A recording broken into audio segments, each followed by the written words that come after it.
কি হয়েছে ইনায়া, এভাবে মন খারাপ করে আছিস কেন? মা, তুমি বিয়েটা ভেঙে দাও, এই ছেলেকে আমার একদমই পছন্দ হয়নি। এখন এসব বলার কোনো মানে নেই। এই বিয়েতে তোর বাবাও রাজি আর আমিও রাজি। এরপর মা মায়ের রুমে চলে যায়। আমি রুমের লাইট অফ করে জানালার পাশে বসে আছি। চোখে আমার পানি টলমল করছে। ছেলেটাকে আমার একটুও পছন্দ না। বাবা মা আমার মতামত ছাড়াই আমার বিয়ে ঠিক করে ফেলেছে। আমি যে কায়েব জিনকে অনেক বেশি ভালোবেসে ফেলেছি তার কথা খুব মনে পড়ছে। কিছুক্ষণ পরে যেই না আমি জানালাটা লাগাতে যাব অমনি কেউ বলে উঠল, কি হয়েছে, মন খারাপ কেন? আপনি এসেছেন?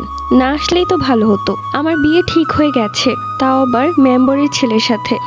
আমি তো জানি সবকিছু, আমাকে নতুন করে বলতে হবে না। আপনি এত পাষাণ কেন? আপনার কি একটু কষ্ট হচ্ছে না? আমার যদি অন্য কারোর সাথে বিয়ে হয়ে যায়? কষ্ট তো হবে একটু। তাহলে আপনি বসে আছেন কেন? এক্ষুনি মেম্বরের ছেলের কাছে গিয়ে তাকে এমন ভয় দেখান যাতে সে বিয়েটা ভেঙে দেয়। সেটা তো আমি করতে পারবো না। বিয়ে ভাঙা পাপ, আর আমি জেনে শুনে কোনো পাপ করতে চাই না। আপনি এমন কেন?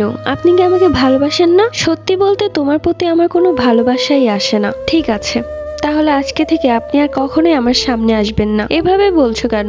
আমি আসলে তো তুমি খুশি হও না। আমি আর কখনোই খুশি হব না। আমি চাই আপনি আসবেন না, কখনোই আসবেন না আমার সামনে। এই বলতে বলতে আমার চোখ দিয়ে টপ টপ করে পানি পড়তে থাকে, আর আমি কায়েব জিনের সামনেই জানালাটা বন্ধ করে দিই। অন্ধকার রুমে শুয়ে শুয়ে আমি কাঁদতে থাকি।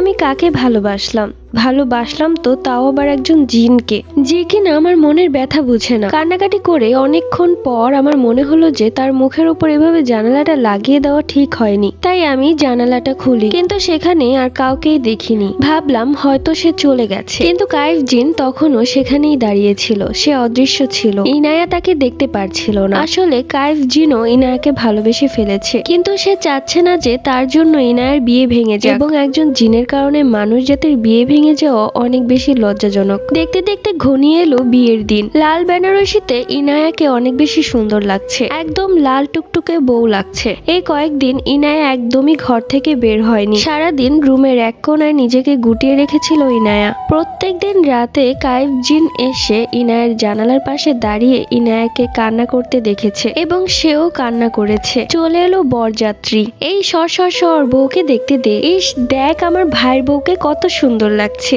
আমার ভাইয়ের সাথে কিন্তু অনেক মানিয়েছে। আমি তখনও খাটের এক পাশে বসে ফুপিয়ে কাঁদছি। কি হয়েছে ভাবি, তুমি এভাবে কান্না করছো কেন? তোমার তো কোনো কষ্ট নেই। বিয়ের পর যখন ইচ্ছা তখন তুমি তোমার বাপের বাড়িতে চলে আসতে পারবে, কেউ তোমাকে কিচ্ছু বলবে না। ইনায়াকে যখন ঘর থেকে বাহিরে বের করা হলো তখন কায়েব জিন তাদের উঠোনে থাকা আম গাছের পেছন থেকে ইনায়াকে দেখছে। লাল বেনারসিতে ইনায়াকে কত সুন্দর লাগছে। কায়েব জিন মনে মনে বলতে লাগলো, অনেক হয়েছে রাগ অভিমান, ইনায়া শুধু আমার বউ হবে আর কারো না। 10 লাগবে কমেন্ট করে জানাও।